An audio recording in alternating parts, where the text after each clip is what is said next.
என்னுடைய உயிருக்கு மேலாக நான் நேசிக்கின்ற என் அருமை சொந்தங்கள் அனைவருக்கும் அன்பு நிறைந்த வணக்கம்.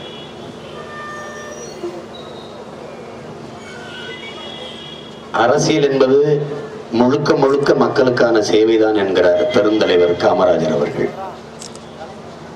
அரசியல் என்கிற எண்ணமே இல்லாதவன் மனிதனாகவே இருக்க முடியாது என்கிறார் அண்ணல் காந்தியடிகள். ஒவ்வொரு மனிதனின் ஒவ்வொரு வார்த்தையிலும் அரசியல் பிறக்கிறது என்று ரஷ்ய புரட்சியாளர் லெனின் சொல்லுகிறார். ஆனால் உலகில் பல்வேறு நாடுகளில் அடிமைகள் அரசியல் செய்து உரிமையை பெற்றார்கள். ஆனால் என்னிடத்தில், என் தாய் நாட்டில் தமிழ் தேசிய மக்கள் உரிமையை இழந்து அடிமையாக வாழ்வதற்கே 50 ஆண்டுகளாக அரசியல் செய்து கொண்டிருக்கிறார்கள். இந்த நிலையை மாற்ற வேண்டும் என்று உங்கள் பிள்ளைகள், உங்கள் உடன் பிறந்தவர்கள், இந்த மண்ணையும் மக்களையும் உயிருக்கு மேலாக நேசிக்கிற பிள்ளைகள் நாங்கள் முடிவு செய்தோம். புரட்சி என்பது ஒவ்வொரு மனிதனின் காலுக்கு கீழே காய்ந்த சருகுகளாக காத்து கிடக்கிறது ஒரு தீக்குச்சியின் உரசலுக்காக என்று படித்தது.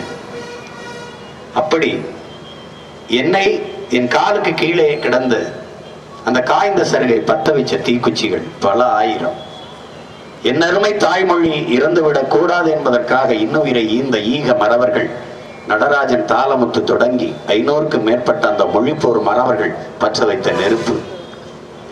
அதற்கு பிறகு என் அன்னை தாய் நிலம், தமிழீழம் என்கிற இன்னொரு தமிழர் தேசம் அடிமைப்பட்டு விடக்கூடாது என்பதற்காக, என் தாயின் மடியில் இன்னொரு தன் தலை வைத்து படுத்து விடக்கூடாது என்பதற்காக,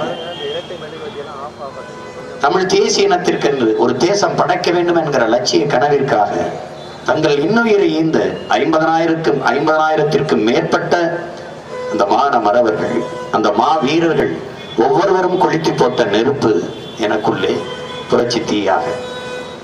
இங்கே ஈழச்சாவு நடக்கிற போது, இனப்படுகொலை நடக்கிற போது தடுக்க முடியாதா என்கிற துடிப்பிலும் தவிப்பிலும் உள்ளத்துள் எரிந்த நெருப்பை தன் உடம்பிலே கொட்டி வெந்து செத்த வீர தமிழ் மகன் முத்துக்குமார் ஒரு புரட்சி தீயாக என்னை பற்ற வைத்தார். அதற்கு முன்பு, அவனுக்கு முன்பாக தமிழர் தாய் நிலத்திலே, ஈழ தாயகத்தில் என்னரும் தமிழ் சொந்தங்களை இராணுவம் கொண்டு கொண்டிருக்கும் போது இங்கே அவர்களுக்கு கிரிக்கெட் விளையாட்டு அவசியமா என்று தன் தீந்தமிழ் தேகத்தை தீக்கு தின்ன கொடுத்த என் அருமை தம்பி அப்துல் ரவூப் அவர்கள் எனக்குள்ளே ஒரு புரட்சி தீயாக பற்ற வைத்து எரிய விட்டான்.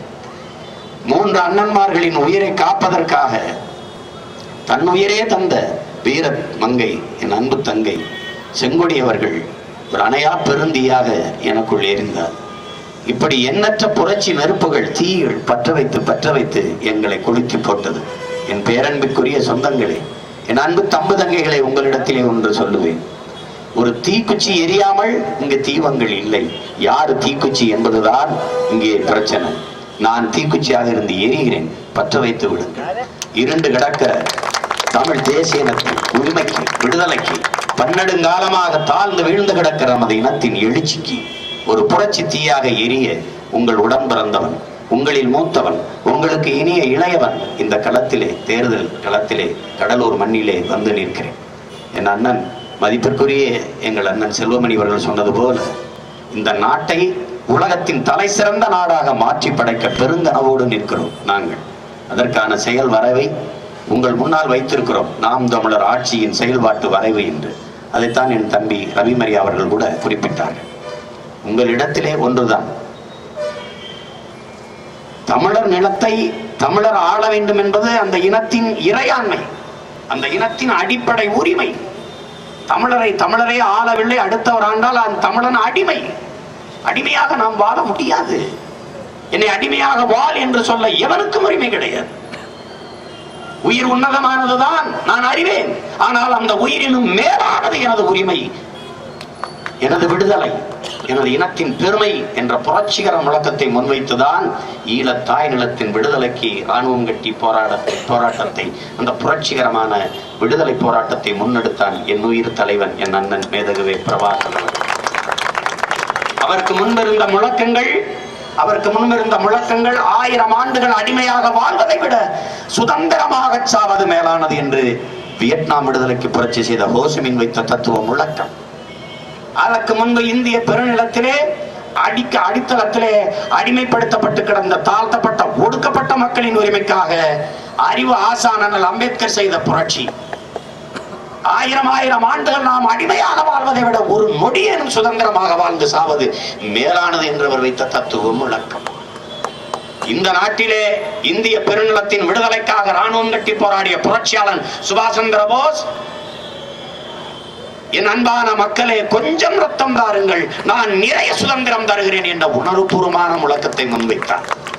அவனை தன் முன்னத்தியராக ஏற்றுக்கொண்டு எங்கெங்கெல்லாம் தாழ்ந்து விழுந்து உணரும் மானுட சமூகம் கிடக்கிறதோ அதன் உயர்விற்கு மேம்பாட்டிற்கு புரட்சி செய்தவன், போராடியவன், பேசியவன், எழுதியவன், எல்லாரையும் தனது முன்மாதிரியாக தன் வழித்தடமாக ஏற்றுக்கொண்டு இந்திய பெருநிலத்தின் விடுதலைக்காக ராணுவம் கட்டி போராடிய சுபாஷ் சந்திர போஸை தன்னுடைய முன்மாதிரியாக ஏற்று தன் தாய் நிலத்தின் விடுதலைக்காக புரட்சிகர போராட்டத்தை முன்னெடுத்த என் தலைவன் ஒரு உணர்வுபூர்வமான ஒரு முழக்கத்தை முன்வைத்தான். என் அன்புக்குரிய சொந்தங்களின் அருமை உடன் பிறந்தார்களே, நிறைய ரத்தம் தந்து விட்டோம், அன்பான உலகத்தீரே கொஞ்சம் சுதந்திரம் தாருங்கள் என்ற முழக்கத்தை முன்வைத்தான். அதேதான் இந்த நிலத்தில் அடிமை தேசியனத்தின் உரிமைக்கு நிற்கிற உங்கள் பிள்ளைகளும் ஒரு உணர்வுபூர்வமான லட்சிய முழக்கத்தை முன்வைக்கிறோம். உங்கள் வாக்கை மட்டும் தாருங்கள், மிகச்சிறந்த வாழ்க்கையை உங்களுக்கு தருகிறோம் என்றுதான் நாங்கள் வந்து நிற்கிறோம். நான் உங்களிடத்திலே ஓட்டு கேட்டு வரவில்லை, எல்லோரையும் போல ஒரு தலைவன் ஒரு வேட்பாளர் என்று வரவில்லை. உங்கள் பிள்ளை, உங்கள் உடன் பிறந்தவன், உங்கள் உறவாக வந்து நிற்கிறேன். நீங்களும் நானும் தமிழர் என்கிற அந்த உணர்வோடு வந்து நிற்கிறேன். நான் ஓட்டு கேட்கல, தமிழர் என்கிற தேசிய இனத்தின் உரிமையை கேட்டு நிற்கிறேன். இந்த உரிமை என்பது எனக்கானதல்ல. சீமான் உயிரை இழக்கலாம், தனிப்பட்ட அவனுக்கான இழப்பு. ஆனால் உரிமை இழப்பு என்பது ஒட்டுமொத்த தேசிய இனத்திற்கான இழப்பாக மாறும். அதை இழக்க முடியாது என்கிற நோக்கத்தில் தான் இந்த வேலையை செய்ய வந்தோம். நாங்கள் கேட்பது வாக்கு அல்ல, அடுத்த தலைமுறை பிள்ளைகளின் வாழ்க்கையை கேட்டு கையேந்தி நிற்கிறோம். இங்க குடிக்க நீர் இல்லை, படிக்க கல்வி இல்லை, நடக்க பாதை இல்லை, படிச்சா வேலை இல்லை, வேலைக்கேற்ற சம்பளம் இல்லை. அரிசி என்பது உணவு என்பது அடிப்படை தேவை. ஒரு மனிதனின் அடிப்படை தேவை உண்ண உணவும், உடுத்திக்கொள்ள உடையும், படுத்துக்கொள்ள இடமும். அதுவே 600 நூற்றாண்டு காலத்தில் அமைத்துக் கொள்ள முடியல. 69 ஆண்டு கால சுதந்திர இந்தியா, 600 நூற்றாண்டு கால திமுக அதிமுக திராவிடர்களின் ஆட்சி, இதையே அமைத்துக் கொள்ள முடியல. இதையே வரும்போது சொல்லா சுவத்திலும் எழுதியிருக்கிறது. உதயசூரியனுக்கு மேலே, இரட்டை இலைக்கு மேலே ஏழைகளின் சின்னம் என்று எழுதியிருக்கிறது. கட்சி தொடங்கும் போது எழுதியது ஏழைகளின் சின்னம். இன்றைக்கு மாறல, இன்னைக்கு வரைக்கும் மாறல. இலவசமாக அரிசி போட்டால் தான் வாங்கி சாப்பிட்டு வாழ முடியும் என்கிற நிலையில் என் இன மக்களை நிறுத்தியிருப்பது எவ்வளவு இழிவானது, எவ்வளவு அவமானகரமானது. எல்லாரும் கல்லு மாவிலே கோலம் போட்ட போது இவன் ஈக்கும் எறும்புக்கும் இரையாக இருக்க வேண்டும் என்று அரிசி மாவிலே கோலம் போட்ட இனத்தின் மக்கள் எல்லோரும் வாசலிலே நாயை கட்டினான். வந்தவன் போனவனை எல்லாம் குலைத்து விரட்டட்டும் என்று இவன் திண்ணையை கட்டினான். வந்தவர் போனவர் எல்லாம் இருந்து சாப்பிட்டு ஓய்வெடுத்து செல்லட்டும் என்று அந்த மாண்புமிக்க இனத்தின் மக்கள் எங்களது பாட்டன் திருத்தக்க தேவன் சீவக சிந்தாமணியில எழுதுகிறான், தெருவிலே நின்று கணவனும் மனைவியும் போவோர் வருவரை எல்லாம் எங்கள் வீட்டில் உணவருந்த வாருங்கள், சாப்பிட வாருங்கள், மல்லிகை பூ போல தும்பை பூ போல சமைத்து வைத்திருக்கிறோம், சாப்பிட்டு விட்டு சும்மா போக வேண்டாம், பொண்ணும் மணியும் அள்ளித் தருகிறோம், பட்டாடைகளை அள்ளித் தருகிறோம், கொண்டு போங்கள் என்று உணவை போட்டு பரிசு பொருள்களை கொடுத்து வாழ்ந்த பரம்பரையில் வந்தவன் இன்றைக்கு பராரியாக, அன்னாடங்காட்சியாக, பஞ்ச பராரி போல 5க்கும் 10க்கும் அரிசிக்கும் பேட்டிக்கும் சேலைக்கும் மிச்சிக்கும் கிரைண்டருக்கும். இதுவா ஆட்சி? இதுவா வளர்ச்சி? நான் கேட்டது கல்விக்கேற்ற வேலை, வேலைக்கேற்ற சம்பளம், அதை கொண்டு பெருமை மிக்க வாழ்வு நான் கேட்பது. பாடுக்கு அழாத குழந்தை, கல்விக்கு ஏங்காத மாணவன், வேலைக்கு அலையாத இளைஞன், இதுதான் என் கனவு இந்தியா என்கிறான் புரட்சியாளர் பகத்சிங். அதுதான் எங்கள் கனவு. அப்படிப்பட்ட ஒரு தேசத்தை படைக்க துடிக்கிறோம். கல்வி என்பது மனித உரிமை, மருத்துவம் ஒரு மகத்தான சேவை, அது என் மக்களுக்கு தேவை. எங்கள் கல்வி எங்கள் மக்களுக்கானது, இதுக்குத்தான் கல்வி. அப்ப மருத்துவம் ஒரு மகத்தான சேவை, தூய குடிநீர் மனிதர்களுக்கு மட்டுமான தேவையில்லை, அனைத்து உயிர்களுக்குமான தேவையாக குடிநீர் இருக்கிறது. எனவே இதை மூன்றையும் சந்தை பொருளாக அனுமதிக்க முடியாது. கல்வியோ மருத்துவமோ குடிநீரோ விற்பனை பொருள் அல்ல. அது மானுட உரிமை. அதை கொடுக்க வேண்டியது அரசின் கடமை. அதை கொடுக்காமல் இருப்பது மாபெரும் கொடுமை. அதை போராடி பெறாமல் இருப்பது அறிவு கட்ட மடமை என்பதை அறிவார்ந்த எனது தமிழ் பிள்ளைகள் என அன்பு சொந்தங்கள் புரிந்து கொள்ளணும். அடுத்த தலைமுறையில் அடிமையாக வாழ்வதை விட நாம் வீழ்வது சாவது எவ்வளவோ மேலானது. அதை புரிந்து கொண்டு இந்த தேர்தலை எதிர்கொள்ளணும். இது வழக்கம் போல ஒரு வாக்கு செலுத்தி விட்டு வர்றது தேர்தல் அல்ல. இது தமிழ் தேசிய மக்கள் எழுந்து தனது இனத்தின் உரிமைக்காக ஒரு புரட்சிகர அரசியலை முன்னெடுக்கிற களம் இது. இதை புரிந்து கொள்ளணும். இது பிரபாகரனின் பிள்ளைகளின் யுகம். இது காலம் பல லட்சக்கணக்கில் இறந்து போன நமது இன மக்களினுடைய கனவு நனவாகக்கூடிய காலம். ஒரு எழுச்சி மிகுந்த காலம். என்னரும் தமிழ் மொழி செத்து போச்சு என்று செத்துவிடக் கூடாது என்று செத்தவன் அவனும் செத்தான், மொழியும் செத்தது. மீட்க காக்க ஒருத்தன் பேச்சு. தமிழ் என்று தமிழர் நிலத்துல ஒரு தலைவன். தமிழகத்தின் தெருவில் தமிழ் இல்லை, நாட்டில் தமிழ் இல்லை, ஏட்டில் தமிழ் இல்லை, பேச்சில் தமிழ் இல்லை, மூச்சில் தமிழ் இல்லை. ஆட்சி மொழியாக, அதிகார மொழியாக, பண்பாட்டு மொழியாக, பயன்பாட்டு மொழியாக, வழக்காட்டு மொழியாக, வழிபாட்டு மொழியாக எந்த இடத்திலும் என் தாய்மொழி தமிழ் இல்லை. அதை பற்றி பேச ஒரு தலைவன் இல்லை. ஏன் தலைவன் எவனும் தமிழன் இல்லை. இதான் இங்க இருக்கிற சிக்கலே அதுதான். இங்க இருக்கிற பெரிய பிரச்சனையே அதுதான். அதற்காகத்தான் இன்னைக்கு ஈழ நிலத்தில் 2008 இருந்து 2009 மே 18க்குள்ள கொத்து கொத்தாக கொன்று வைக்கப்பட்ட நம்ம இனத்தின் பிணங்கள் லட்சக்கணக்கில் ஒரு நாடே சுடுகாடானது. என் இனமே பிணமானது. என் இனத்தின் பிணத்தின் மீது நாற்காலியை போட்டுக்கொண்டு அதை பதவி அனுபவித்தவர்கள் தான் இன்றைக்கு கூட்டு வைத்து இந்த தேர்தலை வந்து சந்திக்கிறார்கள்.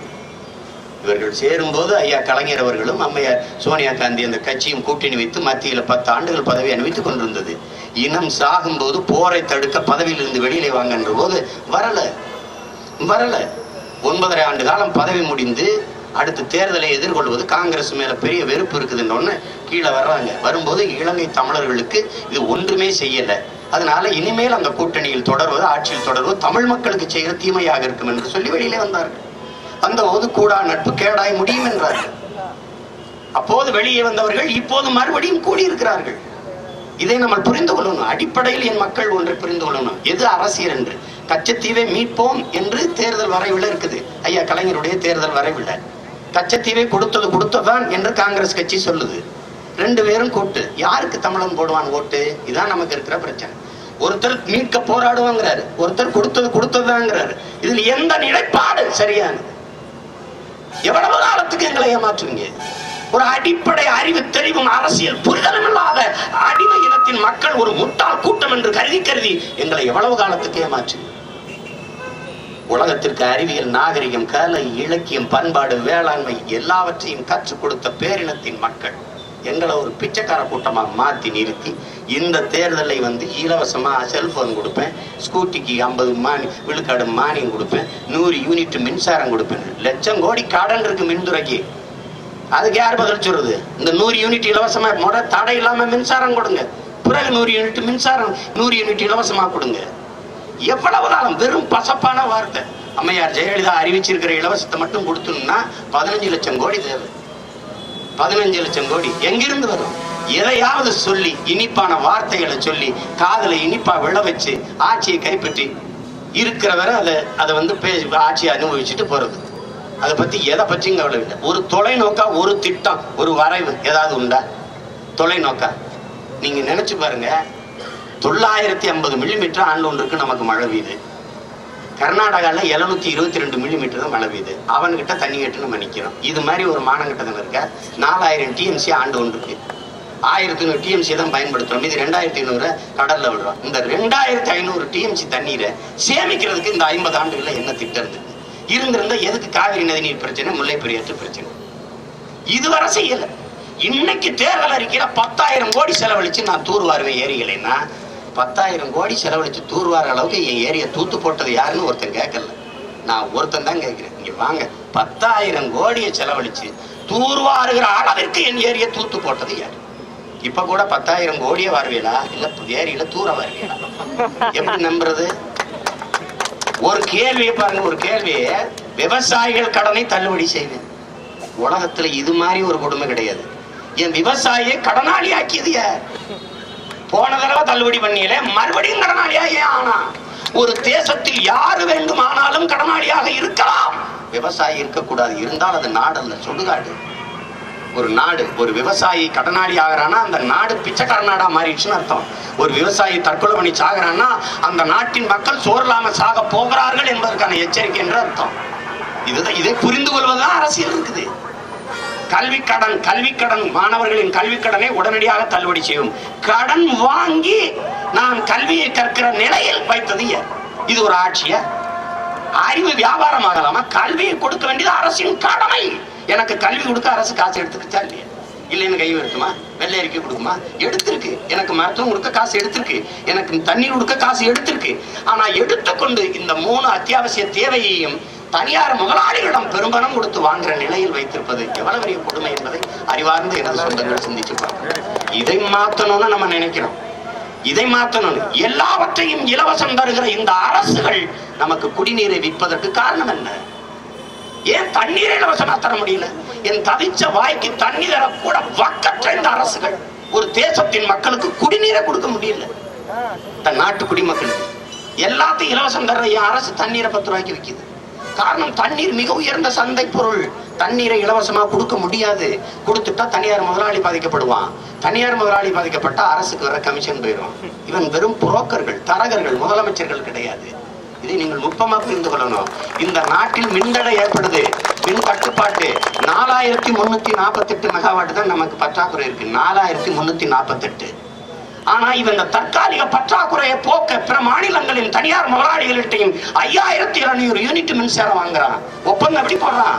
தனியார் முதலாளிகிட்ட வாங்கினாலும் வாங்கலைனாலும் நான் 3000 கோடி கட்டுறேங்கிறான். வாங்கினா கட்டுறது சரி, வாங்கலைனா அது கட்டுற. உங்க அப்பா வீட்டு காசா, உங்க ஆத்தா வீட்டு காசா? யாரு காசுல நீ வாங்கலைனாலும் 3000 கோடி கட்டுவ. கட்டிட்டு லட்சம் கோடி மின்துறையில இழப்பு. 1 லட்சம் கோடி இழப்பு. இப்போ பற்றாக்குறைக்கு வாங்கறதுல பர்ச்சேஸ் செலவினங்கள்ல முதலீடு செய்யறத மின்சார உற்பத்தியில இதுவரை முதலீடு செய்யுது. இதுவரைக்கும் நமக்கு மின்சாரத்தை வாங்கித்தான் அந்த அரசு கொடுக்குதே ஒழிய உற்பத்தியில ஈடுபடுத்தல. உற்பத்தியில ஈடுபடுத்தி இருந்தால், முதலீடு செய்திருந்தால் நாம பிறருக்கு மின்சாரம் கொடுக்கிற அளவுக்கு ஏறி வாழ்ந்துருக்கலாம். ஏன் இல்லைன்னா உற்பத்தியில் முதலீடு செய்தா கமிஷன் வராது. வாங்குறது இல்லைன்னா ஒரு யூனிட் அவ்வளவுக்கு இவ்வளவுக்கும் வாங்குறதுல. இப்ப நீங்க உதாரணமா கமுதியில என் ஊர்ல அதானிக்கிட்ட 5000 ஏக்கர் என் விளைநிலத்தை பறிச்சு கொடுத்துருக்கு இந்த அதிமுக அரசு. 4500 கோடிக்கு ஒப்பந்தம் போட்டிருக்கு. சூரிய ஒளியில மின்சக்தி தயாரிக்கிற சூரிய ஒளி பூங்கா. இதுல நல்லா கவனிங்க. பிற மாநிலங்கள்ல நரேந்திர மோடியுடைய அருமை நண்பர் அதானி அவர்கள், இந்த அதானி என்ன செய்யறாரு? பிற மாநிலங்கள்ல ஒரு யூனிட் 5 ரூபாய்க்கு கொடுக்குறேன்னு ஒப்பந்தம் போட்டிருக்காரு. என் மாநில முதலமைச்சர் அதானி கிட்ட 7 ரூபாய்க்கு ஒரு யூனிட் மின்சாரம் எடுத்துக்கிறேன்னு ஒப்பந்தம் போட்டிருக்காங்க. இதுக்கு இடையில என்ன நடந்திருக்கு? நீ ஏற்கனவே லட்சம் கோடி கடன். அறிவா இருந்தா ஒரு நாட்டின் நல்ல முதலமைச்சர் என்ன பண்ணிருக்கணும்? மத்தவங்களுக்கு 5னா 5 ரூபாய், எனக்கு 4.50 கொடு, 4 ரூபாய்க்கு கொடு, ரொம்ப உனக்குன்னா 4.50 கொடு, நான் நட்டத்துல கஷ்டத்துல இருக்கு அப்படி சொன்னா பரவாயில்ல. வார்த்தையில மின்மிகை மாநிலம் சொல்லிட்டு நீ என்னத்துக்காக மத்த மாநிலத்துல 5 ரூபாய்க்கு கொடுக்க அதானியா தயாரா இருக்கும் போது என் மாநிலத்துக்கு 7 ரூபாய்க்கு எடுக்கிற ஒப்பந்தம் போட்டுச்சு. இதுதான் நுட்பம். நீங்க இப்ப இங்க பாருங்களேன். ஐயா வந்தா கலைஞர் காப்பீட்டு திட்டம், அம்மா வந்தா அம்மா காப்பீட்டு திட்டம். இந்த 2 காப்பீடு திட்டத்துல தனியார் மருத்துவமனைகளுக்கு 2500 கோடி லாபம். 2500 கோடி. அரசுக்கு வெறும் 317 கோடி தான். இந்த 2500 கோடியும் தனியார் முதலாளிகளுக்கு போற மாதிரி தான் இந்த திட்டத்தை கொண்டு வருது. இந்த 2500 கோடியில 15 மிக உயர்ந்த தரமா இந்த மருத்துவமனைகளை கட்டிடலாம். ஆனா நோக்கம் இல்லை. இப்ப என்னன்னு பாருங்க, அரசு மருத்துவமனையில கதிர்வீச்சு படம் மூல நம்ம படத்தின் மூலம் எடுக்கிற இந்த ஸ்கேன் பண்றதுல வெறும் 269 கோடி தான். 269 கோடி தான் லாபம் இருக்கு. இந்த அற்ப காசு 269 கோடி தள்ளுபடி பண்ணிட முடியாதா? அந்த மக்களுக்கு இலவசமா கொடுத்துட முடியாதா? முடியும். ஆனா கொடுக்க கூடாது.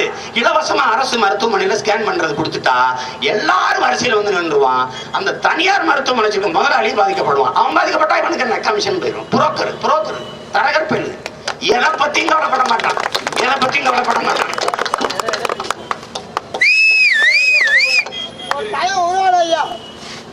மக்களை பத்தி பேச பாரு எல்லாம் காதலை கட்டுதான்.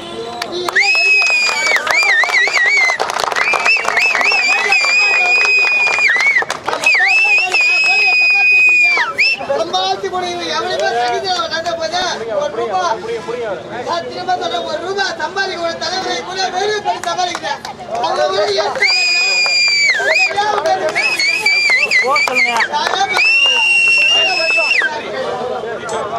சரி பண்ணணும்.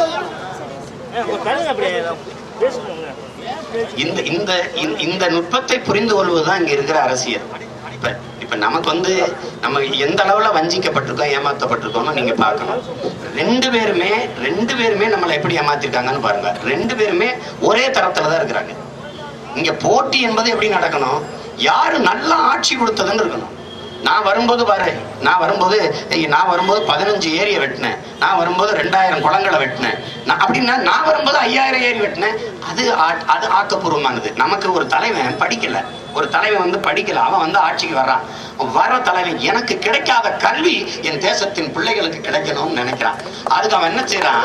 பள்ளிக்கூடத்தை கட்டுறான். முதலில் ராஜாஜி படிச்சவர், ஒரு மேதை, அவர் 6000 பள்ளிக்கூடங்களை மூடிறாரு, அரசுகிட்ட காசு இல்ல நடத்தன்ட்டு. ஆனா படிக்காத ஒருவர் 6000 பள்ளிக்கூடங்களையும் திறந்து மேலும் பல 1000 பள்ளிக்கூடங்களை திறந்து நம்மளை படிக்க வைக்கிறாரு. படிக்கிறதுக்கு பள்ளிக்கூடத்துக்கு பையன் வரல, நோட்டு புத்தகம் காசு இல்ல, இலவசம், அர்த்தமுள்ள இலவசம், தேவையான இலவசம். மறுபடி போட்டுக்கிற துணிமணி இல்ல, துணிமணி கொடுக்கணும்னு நினைக்கிறாரு. அதுல என்ன நினைக்கிறாரு? உயர்ந்த சாதி, தாழ்ந்த சாதி, ஏழை, பணக்காரன், இந்த பாகுபாடு பிஞ்சு மனசுக்குள்ள நஞ்ச விதைச்சிடக்கூடாதுன்ட்டு ஒரே மாதிரி உடைய போட்டு ஒன்னா உட்காரணும். ஏழை, பணக்காரன், உயர்ந்த சாதி, தாழ்ந்த சாதி, பாகுபாடு தெரியக்கூடாதுன்னு சீருடை இலவசம் கொடுக்குறாரு. தேவையான இலவசம், அவசியமான இலவசம் கொடுத்தாரு. அப்போ பிள்ளைய படிக்க வரல, பாடம் பட்னியா கிடக்குது, பிள்ளைய வறுமை, பசியோடு இருக்க பிள்ளைக்கு பாடம் மனசுல பதியாதுன்ட்டு ஒருவேளை சோறு போட்டு படிக்க வைக்கணும்னு நினைக்கிறார். சோறு இலவசமா சோறு போட்டா ஐயா எல்லா பிள்ளைகளுக்கும் அரசாங்கத்துல அவ்வளவு காசு இல்லையா, கஜானா இல்ல, காசு இல்ல. இருக்கிற வர போடு, இல்லாத போதே என்கிட்ட சொல்லு, நான் மடியேந்தி மக்கள்கிட்ட போய் பிச்சை எடுத்துக்கிட்டு வரேன், பிச்சை எடுத்தாவது நம்ம பிள்ளைகளை படிக்க வச்சிருவோம்ட்டு ஒரு தலைவன் சொல்றான். எதுக்கு சொல்றான்? படிச்சு நம்ம பிள்ளைய வளர்ந்து எதிர்காலத்துல இந்த நாட்டை உயர்த்திடாதா என்று ஒரு கனவு கண்டான். ஆனா உயர்த்தியது அவன் திறந்த பள்ளிக்கூடத்தில் படித்த தமிழ் அறிவின் அடையாளமாக இருக்கிற எங்கள் ஐயா அப்துல் கலாம் அவர்கள் படித்து இந்திய பெருநாட்டிற்கு அணுகுண்டு கண்டுபிடித்து வெடித்து நல்லா இருக்க வேண்டும் தெரிந்தது. அந்த பள்ளிக்கூடத்தில் படிச்சவனா நிக்கிற பல பேர் இருக்கிறான், இங்க இருக்கிற பல பேர் இருக்கிறான். அது தொலைநோக்கு, அது ஆக்கப்பூர்வமானது. இங்க அப்படியா? எல்லாம் தற்காலிக பசி, நிரந்தர பசியை போக்க யார்கிட்ட திட்டம் இருக்கு? ஒருத்தன் இல்ல. இதை போக்குறதுக்கு வழி என்ன? யாரு செய்வா? வானத்திலிருந்து யாரு வருவாரா? உங்க வயிற்றுல இருந்து வந்த பிள்ளைகள், உங்கள் உடன் பிறந்து வளர்ந்த பிள்ளைகள் தான் வர முடியும். பசி தெரிஞ்சவன் தான் வர முடியும். ஒன்று தெரிஞ்சுக்கிறங்க, தகப்பன் இல்லாத வீடு தட்டுக்கட்டு நிற்கும், தலைவன் இல்லாத நாடும் இனமும் தட்டுக்கட்டு நிற்கும். தலைவன் என்பவன், தகப்பன் என்பவன் நம் பெத்தவனா இருக்கணும், தலைவன் என்பவன் நம் ரத்தவனா இருக்கணும். நம் மொழி புரியாதவன் நமக்கு இறைவனாக இருக்க முடியாது, நம் வழி உணராதவன் நமக்கு தலைவனாக இருக்க முடியாது. எனக்கு என் வழியை உணராதவன் எனக்கு வழிகாட்ட முடியாது, தகுதி வரமாட்டான். அதுதான் முக்கியம். இதை புரிந்து கொண்டு என் அன்பிற்குரிய சொந்தங்கள், என் அருமை பெற்றோர்கள், இந்த தேர்தலை ஒரு மாறுதலாக பாருங்கள். 50 ஆண்டுகளுக்கு மேலாக இவர்கள் ஆண்டுட்டாங்க. 50 ஆண்டுகளா செய்யாத ஒரு நல்லதை அடுத்த ஒரு 5 ஆண்டுகளை செய்ய போறாங்களா? வந்தால் செய்வோங்கிறாங்க. ஏன் வந்த போது செய்யல? பட்டியலிட்டு படிக்கிறாங்க. ஐயா ஸ்டாலின் சொல்றாரு, அவர் ஒரு புள்ளியவர், அவர் சொல்றாரு பாருங்க, புள்ளியல் பேராசிரியர் மாதிரி, நான் வாய் புளிச்சதோ மாங்காய் புளிச்சதோ என்று பேச மாட்டேன், நான் எதையும் புள்ளிவரத்தோடு தான் பேசுவேன். ஏனென்றால் நான் கலைஞரின் மகன். உங்க அப்பா போட்டா புள்ளியில தான் நாங்க பல பேர் கொல்லி போட்டு படுத்து கிடக்கிறோம். இப்ப நீங்க வேற புள்ளி போடுறீங்களா? போடுங்கன்றால் அந்த கிராமத்திலே, அந்த ஊர்ல ஒரு கீம்பாலம் அமைப்போம், அடுத்து அதற்கு மேலே ஒரு மேம்பாலம், அங்கே பல ஆயிரம் பேருக்கு வேலை வாய்ப்பை கொடுப்போம். பட்டியலிட்டு இவ்வளவு படிக்கிறீங்கள, இவ்வளவு செய்யறதுக்கு இருக்க, வந்த போதே செய்யாம என்ன பண்ணிட்டு இருந்தீங்க?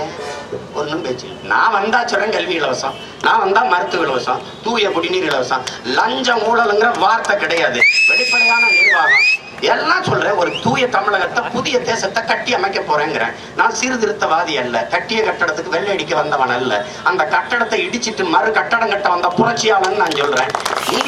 நீங்க வந்தால் செய்யணும், நான் சொல்லலாம் வந்தால் செய்யறேன்ட்டு. நீங்க வந்த போது நீங்க என்ன சொல்லணும்? நாங்க வந்தோம் செய்யலன்னு தான் சொல்லணும். வந்த போது ஏன் செய்யல? வந்தால் மதக்கடைய முடிவிய, வந்த போது ஏன் மூடலைன்னா வாய முடிவீங்க. பதில் என்ன இருக்குது? எவ்வளவு பெரிய ஏமாற்று! ஒரு அறிவார்ந்த கூட்டத்தை வயிற்றுல பசியை வச்சுட்டு வயிற்று பசியோட இருக்க வைக்கணும் தமிழனை. ஏன்? அப்பதான் கையேந்துவான், 5க்கும் 10க்கும் நிற்பான். தேர்தலில் காசு கொடுத்தா வாங்கிட்டு ஓட்டு போடுவான். அவனை வறுமையிலே வச்சிருக்கணும். வறுமையை தொடர்ச்சி அவன் வைக்கும் போது அதை ஒட்டி அவனுக்கு அருமை அறியாம இருக்கும். எப்படி அறியாம இருக்கும்? காலையில எந்திரிப்பான் எங்க அப்பாவும் எங்க ஆத்தாலும் ஆட்டையும் மாட்டையும் பிடிச்சி களப்பட்டு மண்வெட்டி எடுத்து கஞ்சி கொஞ்சம் பழைய கஞ்சி கொடுத்து தோட்டத்துக்கு போவான். மாலையில சாயங்காலம் அந்தி சாயிர வர வெம்பாடு விட்டு கருமாயப்பட்டு உழைச்சிட்டு களைச்சி அங்க இருக்கிற கத்திரிக்காய் தக்காளியை பிடிங்கி வீட்டுக்கு வருவான். வந்து கொஞ்சம் எதையும் இருக்கிறத வச்சுட்டு இவங்க மாதிரி கூட்டு பொரியல் அவியல் பொரியல்லாம் கிடையாது, ஒரு குழம்பு தான் சாப்பிட்டு சோர்ந்து படுத்துருவான். அப்புறம் மறுபடியும் விடிய காலம் 5 மணிக்கு தண்ணி ஊற்றிக்கிட்டு சோறை கட்டிட்டு ஓடுவான். இவன் எவ்வளவு கொள்ளி வச்சான், எந்த போய் யாருக்கு வச்சிருக்கான், எவனை கொலை பண்ணான், இந்த புறச்சூழலை கவனிக்கிற அறிவு இல்லை அவனுக்கு. அதனால வறுமை, அதை ஒட்டி அறியாம அதனால இருக்கிற மறதி, இது 3 இவனுக்கு முதலீடாயிருது. காலையில ஒண்ணு பேசுறான், சாயந்தரம் ஒண்ணு பேசுறான். இப்ப யாராவது கேட்கறாங்க, எதுக்கு அந்த காங்கிரஸ் விட்டு கூட்டணி வெளியில வந்த, இப்ப எதுக்கு சேர்ந்த? யாரும் கேட்கல, ஏன்னா மறந்துட்டான். தமிழன் மறந்து விடுவான் என்று இவர் நினைக்கிறாங்க. ஏன்னா லட்சக்கணக்கான இனத்தை கொன்றவனும் கூட நின்று துரோகத்தை செய்தவனும் திருப்பி 5 ஆண்டு கழிச்சு மறுபடியும் ஒன்னா வந்து நிக்கிறீங்கன்னா மானத்தமிழன் மறந்துடுவான், அவன் ஈனப்பிறவி என்று ஒரு கணக்கு. பணத்தை கொடுத்தா இனத்தை காட்டி கொடுத்து ஓட்டு போடுவான்னு இல்ல. இன்னும் தன்மானமிக்க தமிழர்கள் தமிழர் நாட்டில் இருக்கிறோம். நல்ல தமிழ் தகப்பனுக்கும் தமிழ் தாய்க்கும் பிறந்த மக்கள், மான தமிழச்சி மாறல வால் ஒடித்த கோடான கோடி இளைஞர்கள் மக்கள் இன்னும் இந்த மண்ணில் இருக்கிறோன்னு காட்டணுங்கிறது இந்த தேர்தலை நம்ம எடுத்துக்கணும். மறுபடியும் அவன் முட்டாள் மாதிரி நம்ம நினைச்சுக்கிட்டு இருந்தானா ஒண்ணும் பண்ண முடியாது. இதுதான் இங்க இருக்கிறது. என்ன தமிழ்நாட்டை தமிழர் தான் ஆளணும்னு சொல்றாங்க. அப்படின்னா கடலூர்ல வந்து ஏன் சீமா நிக்கிறாரு? கடலூர் லண்டன்லயா இருக்கு, தமிழ்நாட்டுல இருக்குது. இது சொல்றது மண்ணின் மக்களா? மண்ணின் மக்கள் மண்ணின் மகன்னா மண்ணின் மகன் சீமான ஆளணும்னு சொல்றது சரிதானே. அப்ப கருணாநிதி வெளியில போய் சொல்லு, நான் கடலூர் விட்டு வேற ஒதுக்கி போறேன். அப்ப தமிழ்நாட்டை தமிழர் தான் ஆளணும்னா அப்ப ஏத்துக்கிறீங்களா நான் சொல்ற தத்துவத்தை? ஆளணும், தமிழ்நாட்டை தமிழன் தான் ஆளணும், ஆந்திராவை தெலுங்கு தான் ஆளணும், கர்நாடகா கன்னடம் தான் ஆளணும், மலையாளி மலையாள நாட்டை ஆளணும், அவரவர் வீட்டில் அவரவர் வாழணும், அவரவர் நாட்டில் அவரவர் ஆளணும். தர்மம் தான். மலையாளிக்கு பெத்த வைப்பேன், கன்னடனுக்கு பெத்த வைப்பேன், தெலுங்கருக்கு பெத்த வைப்பேன், 50 ஆண்டா எனக்கு மத்த வைப்பேன். இது மானங்கட்ட செயல்னு நான் நினைக்கிறேன். என்னை முதலமைச்சராக்கு என் ஆத்து மணலை அள்ளி விப்பியா, என் தண்ணீரை உறிஞ்சி விப்பியா, உறிஞ்சி விப்பியா? நீ என்னை ஏன் என் மலைகளை குடஞ்சி கல்குவாரின்னு கொண்டு போவியா, என் காட்டை வித்து காசாக்குவியா? அடுத்த தலைமுறைக்கு என்ன வச்சுட்டு போவ? என்னை புதவழி தேடி வந்து செருப்பு வழக்கு மரல் அடிக்கும். அயோக்கிய பயிரில் ஆத்து மணல் அள்ளி வித்துருக்கான். அந்த ஆட்சியாளனை தண்டிக்காம அவனுக்கு ஓட்ட போட்டு பதவி கொடுத்துருக்கீங்க. மலைகளை எல்லாம் குடஞ்சி கொண்டு போயிட்டான், காடுகளை எல்லாம் வெத்திட்டு வந்துட்டான், தண்ணீரை உறிஞ்சி வித்துட்டு போயிட்டான். ஒண்ணும் இல்லை, நாட்டுல நடக்க பாதை இல்லை, எரிக்க மின்சாரம் இல்லை, குடிக்க தண்ணி இல்லை. என்னடா வச்சிருக்கீங்கன்னு எங்க புதைச்சாங்களோ அங்க தேடி வந்து அடிக்கும் இன்னொரு தலைமுறை. அதுக்கு முன்னாடி முடிச்சுக்கிறணும். உன் நாடு காரை ஏற்றுமதி பண்ணது, சோரை இறக்குமதி பண்ணது. இது பேராபத்து. உலகத்துல எந்த நாடும் காரில் இன்னும் புரட்சி நடந்ததில்லை, எந்த நாட்டிலையும். ஆனா நீரும் ஜோர் இல்லைன்னா அந்த நாட்டுல புரட்சியை கட்டுப்படுத்த எவனும் இருந்ததில்லை. அந்த நிலைக்கு என் தேசம் வரக்கூடாதுன்னு எச்சரிக்கையா உங்கள் பிள்ளைகள் நிக்கிறோம். இதை புரிஞ்சு கொண்டு வாக்கு செலுத்தணும். கடலூர்ல இருக்கிற சீமா சென்னையில் இருக்கான், கடலூருக்கு அப்படி இங்க வீடு எடுத்து இங்க தங்குவேன். எங்க அண்ணன் செல்லுமணி சொன்ன மாதிரி எப்படி வேலை செய்யறேன்னு பாரு. உலகத்துல இப்படி ஒரு மக்கள் பிரதிநிதி இல்லைன்னு நிரூபிச்சு காட்டுவேன். எல்லாரும் என்னைய மாதிரி வரணும்னு நினைப்பேன். அதை நீங்க புரிஞ்சுக்கணும். எல்லா எம்எல்ஏ ஏன்னு இந்த என்ன சொல்லுவான், இந்த தொகுதி எம்எல்ஏ மாதிரி ஒருத்தன் இல்லைன்னா இந்த நாடு கடலூர் மாதிரி நாடு மாறணும்னா சீமான்ட்ட நாட்டை கொடுங்க மக்கள் சொல்ற அளவுக்கு நான் செய்து காட்டினேன். அதை புரிஞ்சுட்டு நீங்க வாக்கு செலுத்தணும். எனக்கு தன்னலம்னு ஒண்ணு இருந்ததுன்னா நான் இருந்த துறையோட எனக்கு மகிழ்ச்சியான துறை எதுவும் இல்லை. எனக்கு எல்லா புகழையும் கொடுக்கும், பணமும் கொடுக்கும், நிம்மதியாக வாழலாம். 3 மணி நேரம் நான் மூச்சு முட்டை கத்திட்டு இறங்கினாலும் மாயாண்டி உண்மத்தை நல்லா நடிச்சிருக்கேன்னு சொல்ல நல்லா பேசணும்னு சொல்ல ஆள் கிடையாது. அப்ப அதுல என் தம்பி இருக்கிறான், அந்த எங்க அண்ணன், நாங்கெல்லாம் இவர் இந்த இனத்துக்கு செஞ்ச ஒரு துரோகம் இருக்கு. எங்க அண்ணன் தான் இவரு ஒழுங்கா இருக்கலாம். இந்த விஜயகாந்துக்கு கேப்டன் பிரபாகர்னு ஒரு படத்தை எடுத்து விட்டு எங்க அண்ணன் 6 படை கட்டி போறாரு என் இனத்தின் விடுதலைக்கு. அவரே பேருக்கு முன்னாடி கேப்டன் போட்டுக்கல, நிஜத்துல போறான்னு போட்டுக்கல, நிழல சண்டை போட்டவன் கேப்டன் பிரபாகரே கேப்டன் போட்டுக்கிட்டு சோழபுரம் கேப்டன் எழுதிருக்கு. ஏன் காகித கப்பலை கூட நீ ஒழுங்கா ஓட்டல, நீ கபடி டீம் கூட கேப்டனா இருந்ததில்ல, நீ கேப்டன் இது மானத்தமிழ் மட்டும் கேப்டன் அப்படின்னு. என்ன கேப்டன்? எல்லா கேப்டனும் எல்லா தளபதியும் தான் இருந்தான். நம்ம அக்கா தங்கச்சியும் சிங்கரையும் கொண்டு விட்டாண்டா கருப்படிச்சு. மானங்கட்ட செயல். இதை மாத்தணும். அதுக்கு பேர் தான் அரசியல். அதுதான் அரசியல். எனவே நான் அன்பு சொந்தங்கள், எனக்கு நீங்க செலுத்துகிற வாக்கு எனக்கான வாக்கு இல்ல. நம் இனத்தின் எதிர்காலத்திற்கு, இனத்தின் மானத்திற்கு, இனத்தின் விடுதலைக்கு, உரிமைக்கு செலுத்துகிற வாக்கு. நீங்கள் எடுக்கும் முடிவுதான் நம் இனத்திற்கான விடிவாக அமையும். நாம் செலுத்துகிற ஒவ்வொரு வாக்கும் தமிழ் இனம் காக்கும், மண் காக்கும், தமிழர் மானம் காக்கும் என்பதை மனதில் வைத்துக் கொண்டு வாக்குச்சாவடிக்கு செல்லுங்கள். 2016 படைப்பும் புதிய அரசியல் வரலாறு என்ற அந்த லட்சிய நோக்கத்தை மனதிற்கு வைத்துக் கொண்டு வாக்கு செல்லுங்கள். உலகம் முழுமைக்கும் இருக்கிற தமிழ் தேசிய மக்கள் இந்த தேர்தலை மிக உற்று நோக்குகிறார்கள்.